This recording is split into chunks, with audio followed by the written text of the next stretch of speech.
Hello, hello, hello! It's your girl, Lady Pelvic of Pelvic Gaming, reviewing Dragon Quest IX. This is my third ever Dragon Quest game, first being number 5 and second being 8.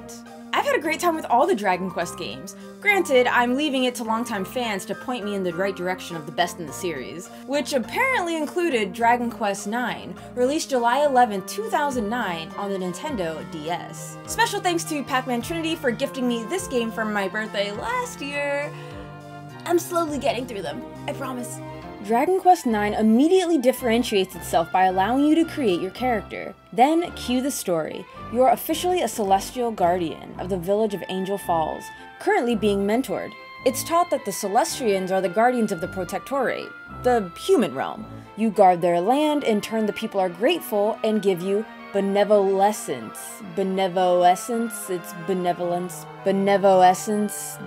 Benevolence, it's a play on that word. You know how Dragon Quest is, all about their puns. Benevolence is a crystallization of the mortal's gratitude that is to be collected and offered to the great tree Yggdrasil. With enough, the tree will bear figs and will lead the Celestians to the land of the Almighty.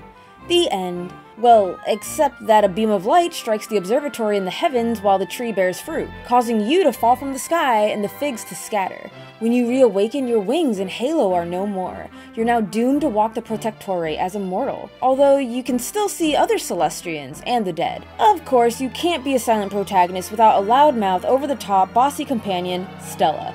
With her by your side, she points you in the right direction of recovering all 7 figs and returning to the Celestial Observatory to find out what happened. And this is where Dragon Quest IX loses me. There are no narrated party members. Instead, Dragon Quest IX goes multiplayer. Now, before we dive into the gameplay aspect, this was a major blow for me. A leading reason why I love JRPGs are the character arcs, more so than the typical kill God save the world ending. It's watching these characters go from point A to C, and maybe even back to B, that makes the journey worth it. Plus, having a silent protagonist, frankly, I'm over silent protagonists. I'm tired of being talked at, or worse, talked past since it's Stella, your fairy spokesperson, doing all the chatting for you. I felt like I was doing as I was told rather than fighting for a world with people I grew to love. That's not to say Dragon Quest IX is void of its usual comedic charm or goofy characters, but damn did it feel like there was a huge piece missing. A piece that's meant to be filled by the player.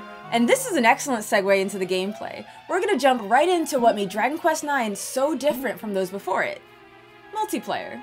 Dragon Quest IX had local play. You could play with other people, creating a hell of a party. You all participated in battles together, did quests, could exchange treasure maps, and do little emotes. And treasure maps are used to do little grottos or side dungeons. So that's great if you got the game back in 2010, and I'm sure it made for a wonderful time. But I'm playing it in 2021, in the middle of a pandemic, and let me tell you, nobody's playing Dragon Quest in 2021. And if they were, nobody's coming over to play with me. So I was left to my imagination and had to create a party. And this is their story. First, there was Peebs the Pitiful, a nickname he earned while being the town's infamous dimwit. He spent his days taking up random, very low-skill jobs like pooper scooping at the local poop farm and occasionally making YouTube videos, until he was approached by Lady Pelvic to do a less degrading but still fairly low-skill job, hitting things over and over until they're dead. He eventually acquired some cool fist claw things, but he did not, unfortunately, get any more intelligent. There's very little brain activity going on behind that vacuous smile. Then the lovely Fushi. Well, lovely may have been too kind a word. She was a sweet yet very clumsy girl who always tried to do good, but always ended up doing the opposite. When Lady Pelvic requested a priest to join her noble cause, Fushi's entire town shouted, "Yes, please take her," and promptly kicked her out. Eventually, through their journey, Fushi learned how to heal others and realized she should stop casting spells with her eyes closed. Why she ever thought that was a good idea, no one knows. And lastly, the Sir Toasty of the Crumbly Kingdom. Once an honorable and respected warden of the Toasted Tower, young Toasty was exiled because, due to the palette limitations of the Nintendo DS, his hair looked really dumb. Forced into the life of a bandit, he would eventually find employment in the Lady Pelvic's small assembly of mercenaries. Over the course of his many adventures with the Lady Pelvic and her band of heroes, I'm gonna kill you. Sir Toasty would rediscover his honor and learn to become a paladin not of the Toasted Tower, but of the people. Because actually, screw those guys for kicking him out like that. He can't be a knight because his hair is pink? Fuck off. And together, we all searched for a godly fruit. Well, they're actually really only there for combat. Any story scenes, they're immediately zapped out of the picture. And again, that killed it for me. You have NPCs talking at you, and they can't see Stella, so you're just being told things. Even Dragon Quest V, you get a wife who you can chat with. You can even talk to your monsters that had more life than your haphazard creations. Hey! Sorry, it's true. Unable to dabble in multiplayer, I was left with the most unique feature to Dragon Quest IX, the vocations, aka the class system. Before, Dragon Quest nudged each character down a certain path with little customization. This time, all the characters had classes available to them, which you can allocate skill points. Each class had a unique ability category and various weapon abilities to put points into. So, if you wanted to build a tanky mage, you could do that. Maybe a warrior that's also a healer. Sky's the limit. However, my problem with this class system, I don't like that your base level reverts to 1 when changing vocations. Each class starts at level 1. Granted, you keep abilities you've learned from other vocations, but you're still level 1. And your stats certainly reflect that. Whereas in Bravely Default or Octopath, you have a job level that you raise and it doesn't affect your base level. So while you can mix and match abilities, stock skill points received at early levels and switch vocations, put them into other stats, it's just a lot of work. Not to mention there are quests that are only available when you have a certain vocation, so you need to change often. And until you unlock a late game class, you're only able to change vocations at All Trades Abbey, making it needlessly laborious to change your class. To be fair, your levels rise rather quickly, and if you know where to grind for metal slimes and you have the right abilities to defeat these fickle fuckers, you'll gain a ton of XP. Also, reasonably lower level teammates can handle themselves, meaning if you're in later game dungeons and you're level 30-40 and you have a level 20 with you, they'll be able to manage, assuming you didn't hoard their skill points. So I just totally bypassed the combat, which is standard turn-based. You know, don't fix what isn't broken. Really not much deviation here. Abilities are what you learn from applying your skill points. Spells are something you learn as you level up whichever class you are. Coup de grace is a special move that changes based on your vocation. And one thing I do really like is the attack multiplier.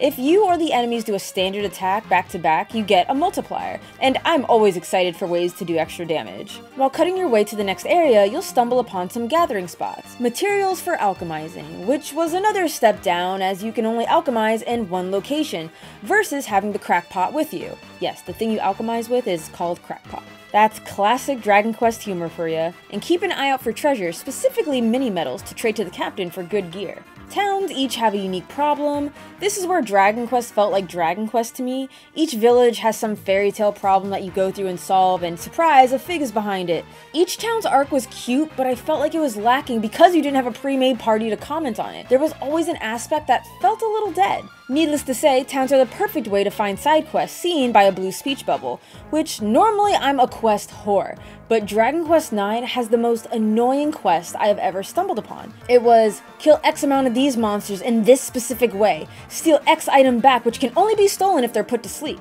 and worst of all, grinding for items to alchemize a product. Listen, I complain all the time about side quests being boring fetch quests, but now I'm complaining they were too specific. It varies, and maybe my luck is just shit, but putting enemies to sleep was a chore, never mind stealing from them. Some of these items people wanted alchemized, you had to grind for whatever enemy's rare drop was.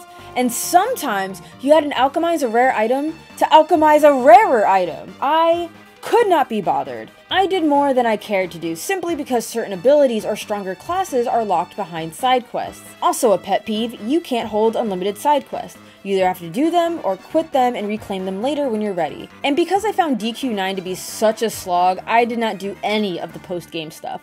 I googled it and I did not care enough.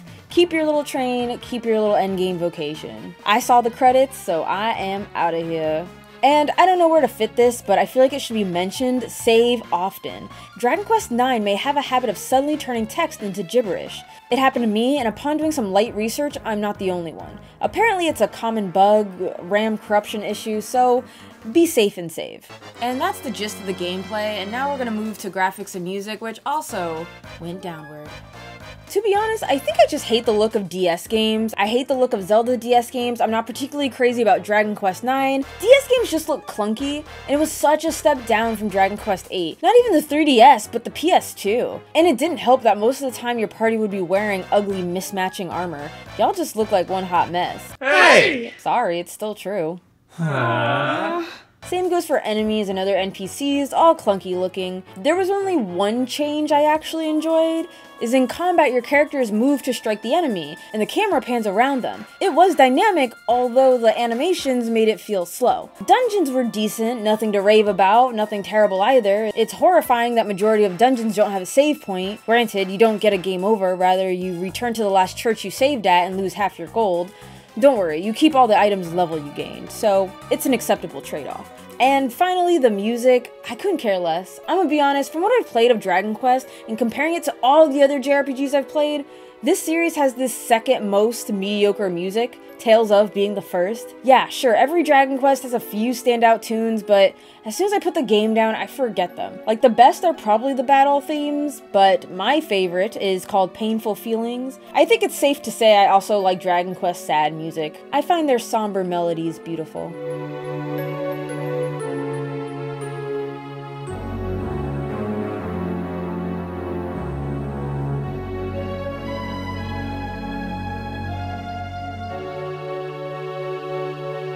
Well, it was bound to happen.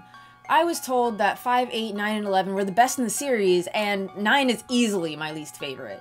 Granted, I understand I'm not playing this game in its prime. I played alone, didn't touch multiplayer, and granted, I didn't care about any of the post-game stuff. One of my personal gaming goals is if I'm not feeling the game, I'm not going to keep playing it. Post-game be damned. I did it with Final Fantasy IV, Dragon Quest IX is no exception. So I don't feel right shitting all over Dragon Quest IX, especially for its time it did offer a unique experience, but playing in 2021, alone, a silent protagonist, completely void of pre-made characters, it's not for me. I was bored. Thank you so much for watching, and special thanks to Peanut Butter Gamer, Miss Fushi, and Toasty for playing along and being the best party a girl could ask for. I've linked these talented folks' socials in the description below. Please check them out. As per usual, top box are more videos like this, and the bottom box is Normal Boots Hardcore. Rather promote that than my dead Let's Play channel. Also, good news, we are one step closer to playing Dragon Quest XI, which honestly I plan on playing autumn-winterish sometime. As always, love your faces, please check out my Patreon, and I'll see you in the next video. Mwah.